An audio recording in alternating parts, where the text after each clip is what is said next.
श्री गणेशाय नमः।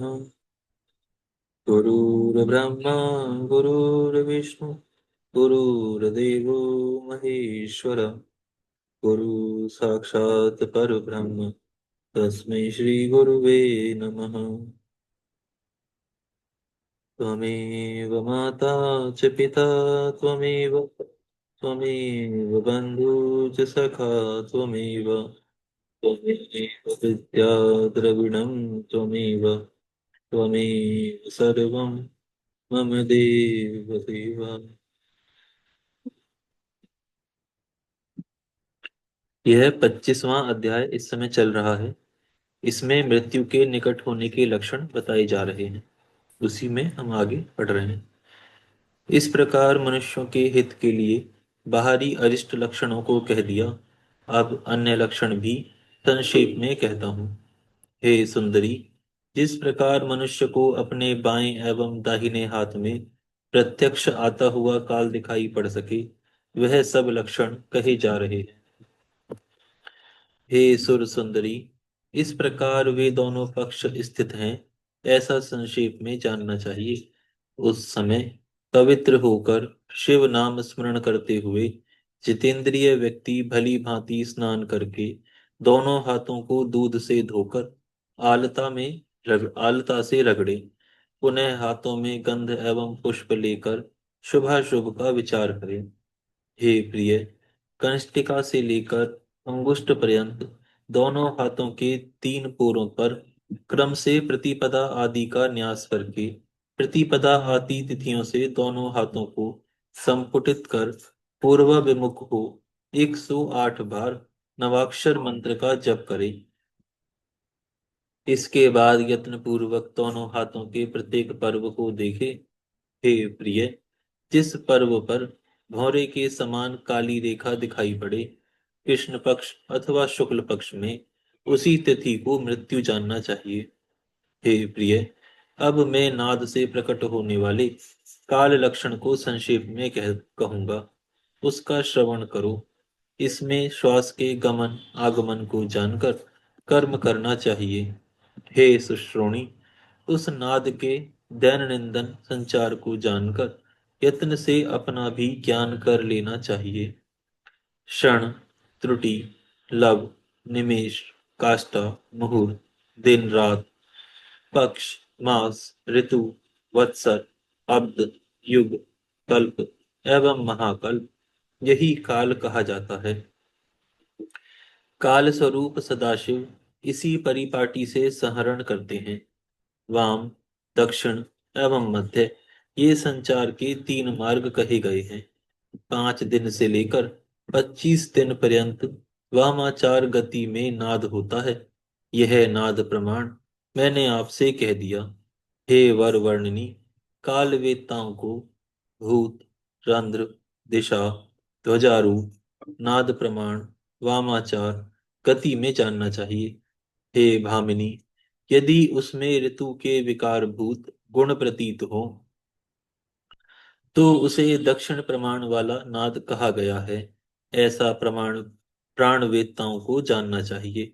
और जब भूत संख्यक इंडादि नाड़ियां प्राणों का वहन करती हैं तो वर्ष के भीतर मृत्यु हो जाती है, इसमें संशय नहीं है।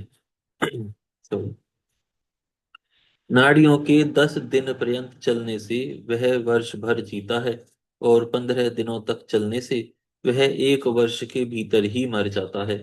20 दिन तक प्रवाहित होते रहने से 6 महीने तक जीवित समझना चाहिए। यदि बाई नाड़ी 15 दिनों तक चलती रहे तो उस मरणोन्मुख व्यक्ति का जीवन 3 महीने तक शेष रहता है।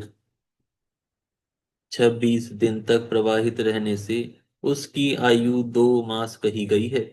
यदि नाड़ी 27 दिन तक बाईं ओर अविश्रांत चलती रहे तो उसका जीवन 1 मास शेष कहा गया है।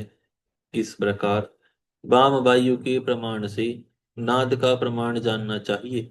दाहिनी ओर लगातार चलते रहने से 4 दिन तक जीवन शेष रहता है। हे देवी, नाड़ियां 4 स्थानों में स्थित रहती हैं। सब मिलाकर ये 16 नाड़ियां कही गई हैं। अब मैं उनका ठीक ठीक प्रमाण कहूंगा। 6 दिनों से लेकर संख्या की समाप्ति तक, अर्थात 9 दिन तक, वाम नासारंध्र में प्राणवायु की स्थिति का शास्त्र विधि से विचार किया जाता है। यदि 6 दिन तक नाद प्राणवायु पर चढ़ा रहे तो वह मनुष्य 2 वर्ष 8 महीने 8 दिन जीता है, ऐसा जानना चाहिए। यदि 17 दिन तक प्राण आरूढ़ रहे तो वह 1 वर्ष 7 महीने 6 दिनों तक जीता है, इसमें संशय नहीं है। 8 दिन तक निरंतर प्राणवायु के चलने से वह 2 वर्ष 4 महीने 24 दिन जीता है, ऐसा जानना चाहिए। जब 9 दिन प्राणवायु चले तो 7 महीने 12 दिन तक आयु कही गई है। जो प्राण पहले के समान कहे गए हैं उनके अंतर्गत उतने महीने और उतने दिनों की संख्या भी जान लेनी चाहिए।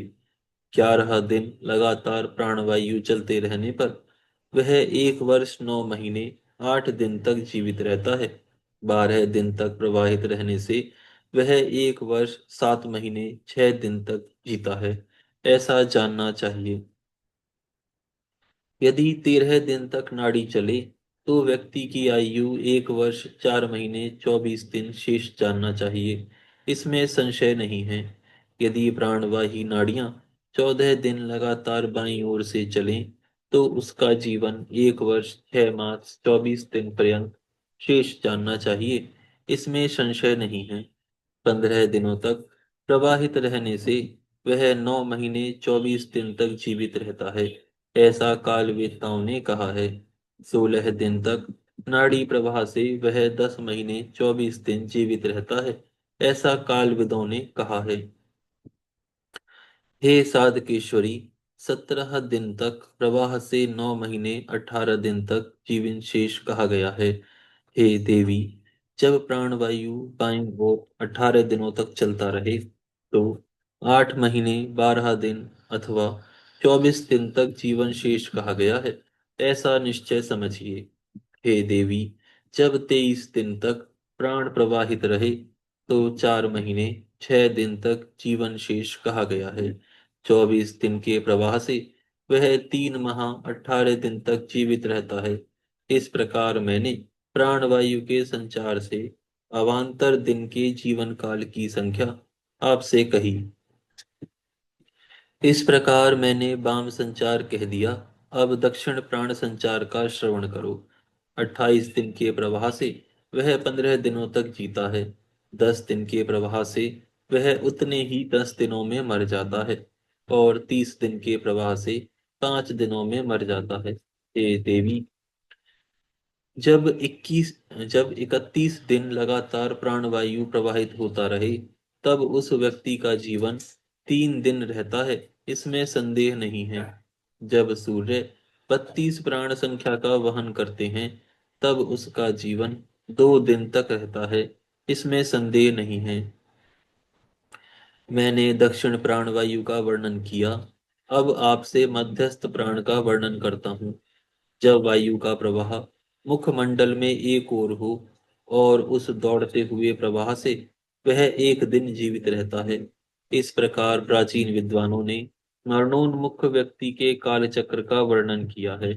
हे देवी, मैंने लोकहित के निमित्त आपसे समाप्त आयु वाले व्यक्ति के कालचक्र का वर्णन कर दिया। अब और क्या सुनना चाहती हो? यहाँ पर 25वां अध्याय पूर्ण होता है। यहाँ से 26वां अध्याय प्रारंभ होता है। इस अध्याय में योगियों द्वारा काल की गति को टालने का वर्णन किया गया है। देवी बोली, हे देव, आपने यथार्थ रूप से काल ज्ञान का वर्णन किया। योगी जन किस प्रकार काल का वंचन करते हैं,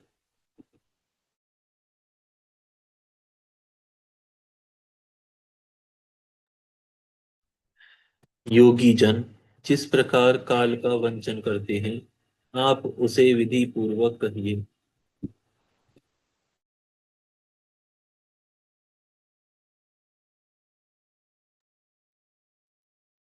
काल सभी प्राणियों के सन्निकट घूमता है किंतु योगी आए हुए काल को भी वंचित कर देते हैं, जिससे उनकी मृत्यु नहीं होती।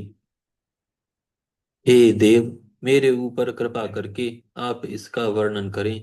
हे सर्व सुखद, योगियों के हित के लिए इसका वर्णन करें। भगवान शिव बोले, हे देवी, हे शिवे, तुमने मुझसे जो पूछा है उसे मैं सभी मनुष्यों के हितार्थ संक्षेप में कहूंगा। आप सुनो। पृथ्वी, जल, तेज, वायु एवं आकाश, इनका समायोग ही पांच भौतिक शरीर है। आकाश तत्व सर्वव्यापी है तथा सभी में सर्वत्र स्थित है। आकाश में ही सभी लय हो जाते हैं एवं पुनः उसी से प्रकट भी हो जाते हैं। हे सुंदरी, आकाश से वियुक्त हो जाने पर पंचभूत अपने अपने स्थान में मिल जाते हैं।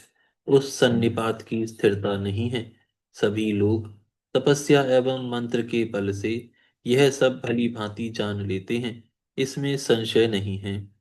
देवी बोली, आकाश तत्व उस घोर रूप काल के द्वारा नष्ट हो जाता है, क्योंकि काल कराल एवं त्रिलोकी के स्वामी हैं। आपने उस काल को भी जला दिया है, किंतु स्तोत्रों द्वारा स्तुति किए जाने पर आप उस पर संतुष्ट हो गए और उन्होंने पुनः अपना स्वरूप प्राप्त कर लिया। आपने वार्तालाप के माध्यम से उनसे कहा कि तुम लोगों से अदृश्य रहकर विचरण करोगे। उस समय आपने उसे महान प्रभाव वाला देखा और आप प्रभु के वर के प्रभाव से वह पुनः उठ खड़े हुए। हे महेश, क्या इस जगत में कोई साधन है जिससे काल को मारा जा सके? उसे मुझको बताइए। आप योगियों में श्रेष्ठ, प्रभावशाली तथा स्वतंत्र हैं और परोपकार के लिए शरीर धारण किए हुए हैं। भगवान शंकर बोले, हे देवी, बड़े बड़े देवताओं, दैत्यों, यक्षों, राक्षसों, सर्पों एवं मनुष्यों से भी काल को नहीं मारा जा सकता है, किंतु जो ध्यान परायण देहधारी योगी होते हैं वे सरलता पूर्वक काल को मार डालते हैं। श्री सनत कुमार बोले, तीनों लोकों के गुरु भगवान शिव की बात सुनकर देवी पार्वती ने हंसकर कहा, आप मुझे सच सच बताइए कि योगी किस प्रकार इस काल को अपने वश में कर लेते हैं। तब भगवान शिव ने उनसे कहा, हे चंद्रमुखी, निष्पाप तथा एकाग्रचित्त जो योगी जन हैं, वे जिस प्रकार निमेष आदि कलाओं वाले काल रूपी सर्प को शीघ्र ही नष्ट कर देते हैं, उसे तुम सुनो। भगवान शंकर बोले, हे वरारोहे, यह पंचभूतात्मक शरीर सदा उनके रूप रस आदि गुणों से युक्त होकर उत्पन्न होता है और पुनः यह पार्थिव शरीर उन्हीं में विलीन भी हो जाता है। आकाश से वायु उत्पन्न होता है, वायु से तेज उत्पन्न होता है, तेज से जल उत्पन्न होता है और जल से पृथ्वी उत्पन्न होती है। ये क्रमशः पृथ्वी आदि पंचभूत एक दूसरे में पूर्व पूर्व के क्रम से विलीन होते हैं। पृथ्वी पांच गुणों वाली कही गई है, जल चार गुणों वाला, तेज तीन गुणों वाला तथा वायु दो गुणों वाला है।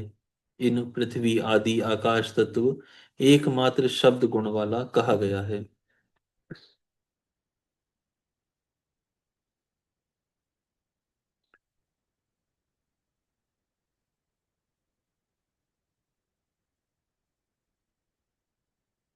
जब पंच महाभूत शब्द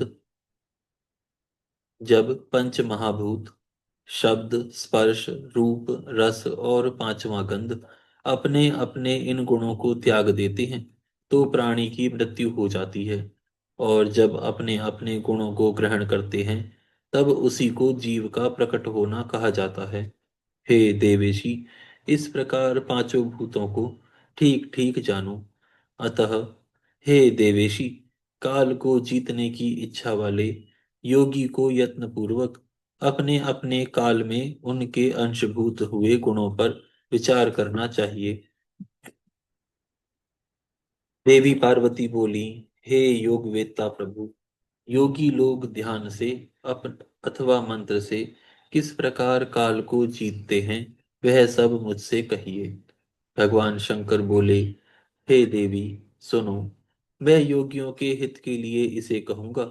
जिस किसी को इस उत्कृष्ट ज्ञान का उपदेश प्रदान नहीं करना चाहिए, हे भामी हे भामिनी, इसका उपदेश श्रद्धालु, भक्त, बुद्धिमान, आस्तिक, पवित्र तथा धर्मपरायण व्यक्ति को ही करना चाहिए। योगी को चाहिए कि उत्तम आसन पर विराजमान हो, प्राणायाम के द्वारा योग का अभ्यास करे, विशेषकर सब लोगों के सो जाने पर बिना दीप के अंधकार में ही योगाभ्यास करना चाहिए।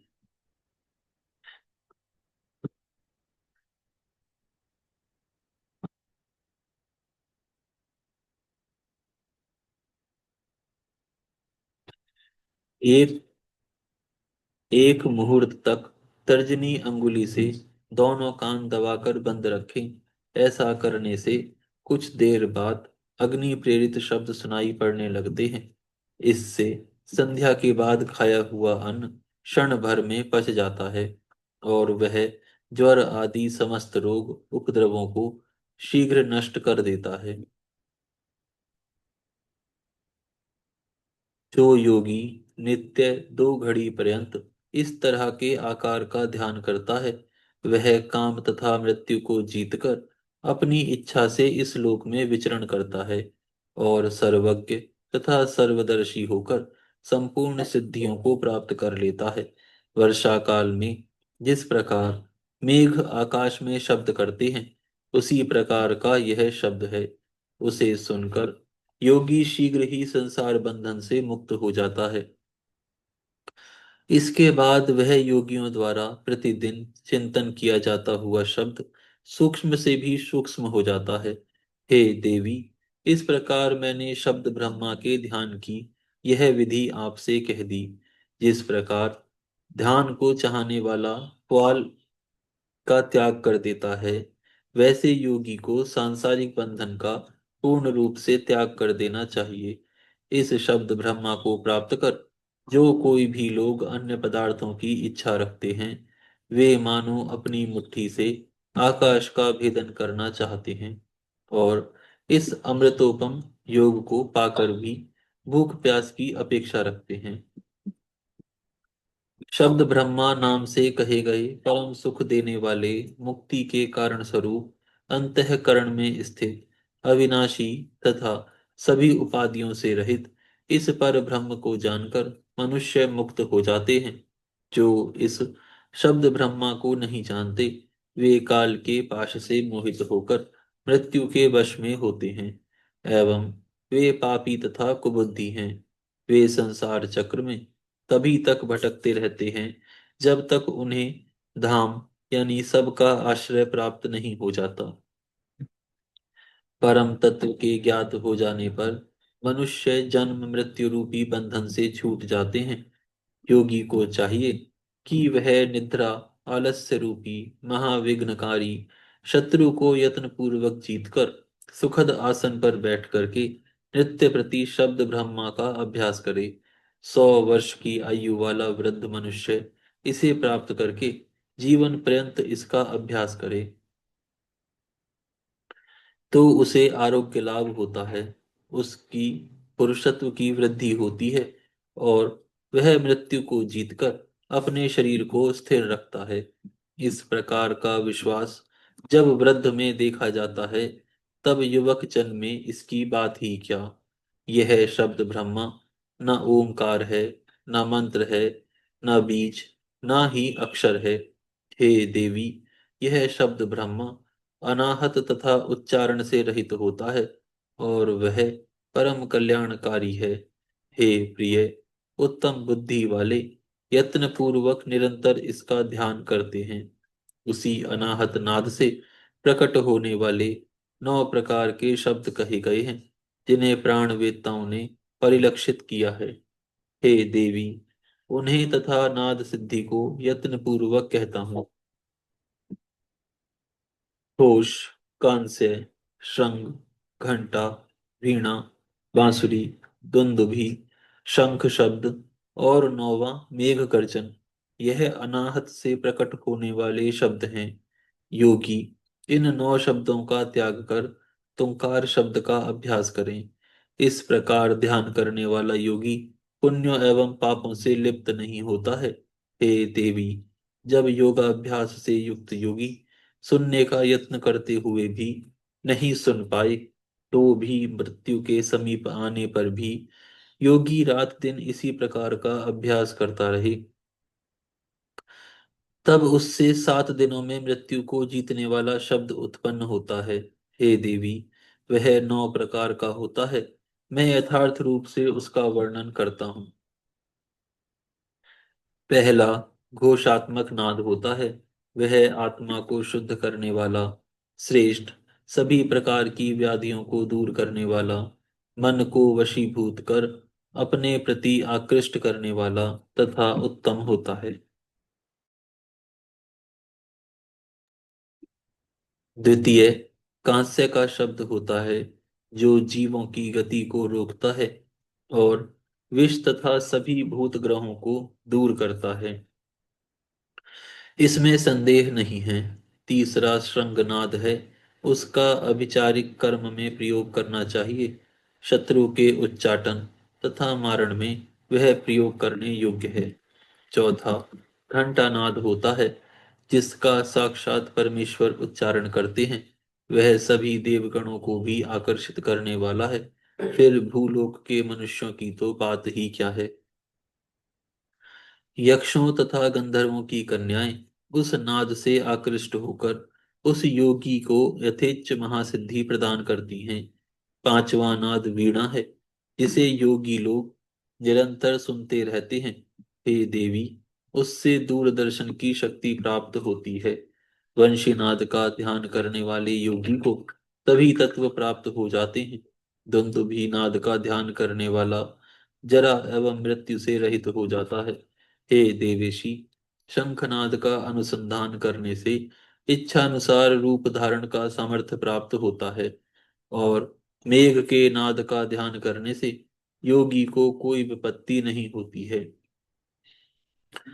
हे वरानने, जो एकाग्र मन से नित्य प्रति ब्रह्म रूपी तुंकार का ध्यान करता है, उसे इच्छानुसार सब वस्तुएं प्राप्त होती हैं और उसके लिए कुछ भी असाध्य नहीं होता है। वह सर्वज्ञ, सर्वदर्शी तथा काम रूपी होकर सर्वत्र भ्रमण करता है और विकारों से युक्त नहीं होता है। वह साक्षात शिव ही है, इसमें संदेह नहीं है। हे देवी परमेश्वरी, मैंने यह 9 प्रकार का शब्द ब्रह्म स्वरूप आपसे कहा। अब और क्या सुनना चाहती हो। यहाँ पर 26वां अध्याय पूर्ण होता है। यहाँ से 27वां अध्याय प्रारंभ होता है। इस अध्याय में अमरत्व प्राप्त करने की 4 यौगिक साधनाओं का वर्णन किया गया है। देवी बोली, योगी योगाकाश से उत्पन्न वायु पद कैसे प्राप्त करता है। हे प्रभु, यदि आप मुझ पर प्रसन्न हैं तो यह सब मुझे बताइए। भगवान शंकर बोले, हे देवी, योगियों के हित की कामना से मैंने पहले सभी बातों को कह दिया। अब जिस प्रकार योगी काल को अच्छी तरह जीतकर वायु स्वरूप हो जाता है, उसको सुनो। हे सुंदरी, उस योगा सामर्थ्य से मृत्यु के दिन को जानकर प्राणायाम में तत्पर योगी आधे महीने में ही आए हुए काल को जीत लेता है। हृदय में स्थित रहने वाला वायु सदा अग्नि को प्रदीप्त करता है। अग्नि के पीछे चलने वाला वह महान तथा सर्वगामी वायु भीतर और बाहर सभी जगह व्याप्त है। ज्ञान, विज्ञान एवं उत्साह, इन सब की प्रवृत्ति वायु से होती है। जिसने इस लोक में वायु को जीत लिया, उसने इस संपूर्ण जगत को जीत लिया। योग परायण योगी सम्यक धारणा ध्यान में तत्पर रहे, उसे जरा मृत्यु के विनाश की इच्छा से सदा धारणा में निष्ठा करनी चाहिए। हे मुने, जिस प्रकार लोहार मुख से वायु के द्वारा धोकनी को फुलाकर कार्य सिद्ध करता है, उसी प्रकार योगी को भी अभ्यास करना चाहिए। प्राणायाम के समय जितना ध्यान किया जाता है, वे आराध्य देव परमेश्वर सहस्त्रों मस्तक, नेत्र, पैर और हाथों से युक्त हैं तथा समस्त ग्रंथियों को आवृत कर उनसे भी 10 अंगुल आगे स्थित हैं। प्राणवायु को नियंत्रित कर व्याहति पूर्वक 3 बार श्री गायत्री का शिरो मंत्र सहित जप करें, उसे प्राणायाम कहा जाता है। चंद्र, सूर्य आदि ग्रह आते जाते रहते हैं, किंतु प्राणायाम पूर्वक ध्यान में तत्पर योगी आज तक कभी नहीं लौटे, अर्थात कैवल्य को प्राप्त हो गए। हे देवी, 100 वर्ष तक तप करके ब्राह्मण कुशा के अग्रभाग के बराबर बिंदु मात्र जल को पीकर जो फल प्राप्त करता है, उसे वह योगी एक प्राणायाम के द्वारा ही प्राप्त कर लेता है। जो द्विज प्रातः काल उठकर एक प्राणायाम करता है, वह अपने सभी पापों को नष्ट कर शीघ्र ही ब्रह्मलोक को जाता है।